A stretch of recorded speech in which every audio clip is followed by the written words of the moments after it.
Hi, everyone, and welcome back to Way to Fluency, the podcast where we help you go from hello to fluent in English your way at your pace. I'm Clara. And I'm David. Today, we're talking about something that almost every English learner has experienced. You listen to English podcasts, you watch TV shows, and you understand what people are saying. But when it's your turn to speak, nothing. Your mind goes blank. You freeze. You hesitate. You know the words are in your brain somewhere, but you just can't get them out. And that leads to frustration, self-doubt. Sometimes people even start thinking they're bad at languages. But here's the truth. You are not broken. There's a reason this happens, and there are ways to fix it. So today we're going to break it all down. Why you can understand English but not speak it fluently yet. And most importantly, what you can start doing today to change that. Grab your headphones, get comfy, and let's dive into this journey together. Let's begin with the simple truth. Listening and reading are passive skills. Speaking and writing are active skills. They use different parts of your brain. When you listen to someone speak English, your brain is recognizing patterns. It's like watching someone paint. You admire it. You notice the colors, but you're not the one holding the brush. Exactly. Now, imagine someone puts the paintbrush in your hand and says, "Okay, now you do it." That's what speaking feels like. You have to produce the language, not just receive it. So if you understand a lot of English but feel stuck when speaking, that doesn't mean you're failing. It just means your passive skills are ahead of your active skills. That's normal. It happens to everyone. The key is to start bridging that gap. And that brings us to something even deeper. Fear. Let's talk about fear. Because fear is the real wall between knowing and speaking. Totally. And sometimes the fear is so subtle, you don't even realize it's there. It sounds like, what if I make a mistake? What if they laugh at me? What if I sound stupid? And guess what?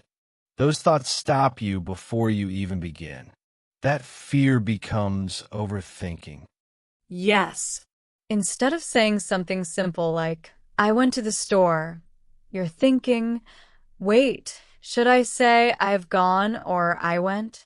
What's the rule again? What if my pronunciation is wrong?" Meanwhile, the moment has passed. The conversation moves on, and you feel even more stuck.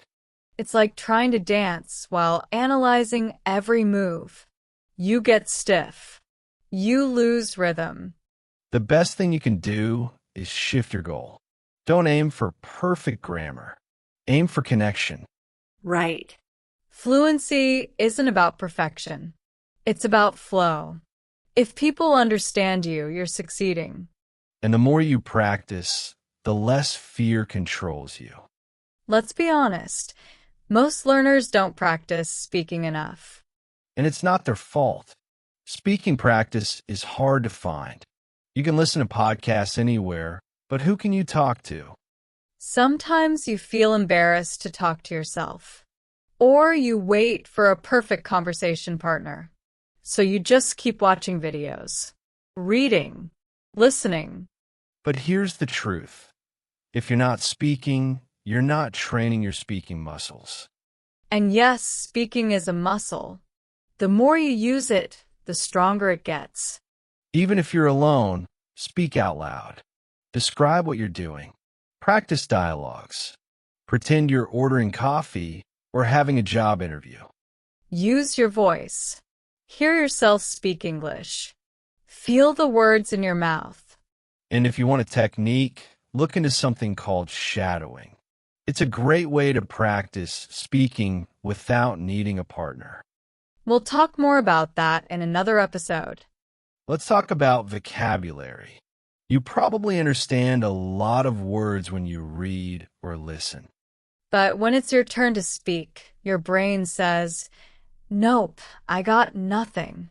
That's because there's a difference between recognizing a word and being able to use it. Think of your brain like a library. There are books everywhere.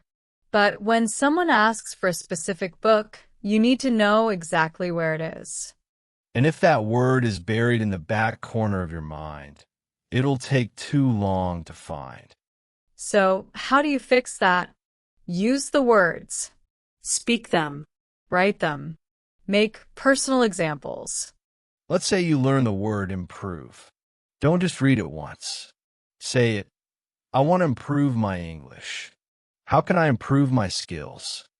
The more you use it, the faster it moves from passive to active memory.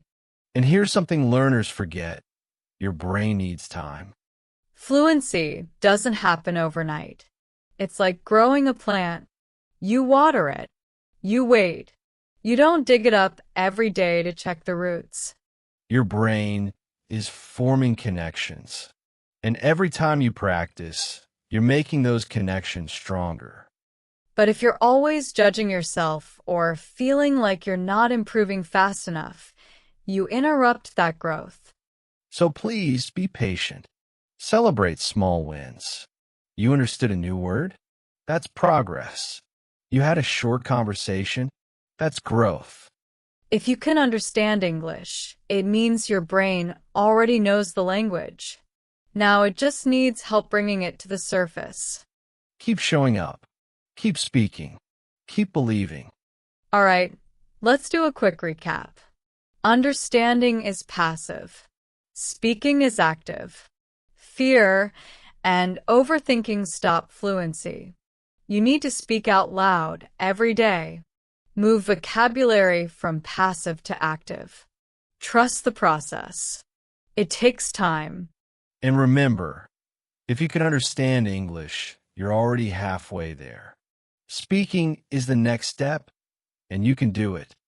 If this episode helped you, share it with a friend. Maybe someone who also feels stuck when speaking English. And don't forget to subscribe. Next time, we're talking about how to stop translating in your head when speaking English. That's going to be a game changer. Until then, keep speaking, keep learning, and keep going. Bye for now.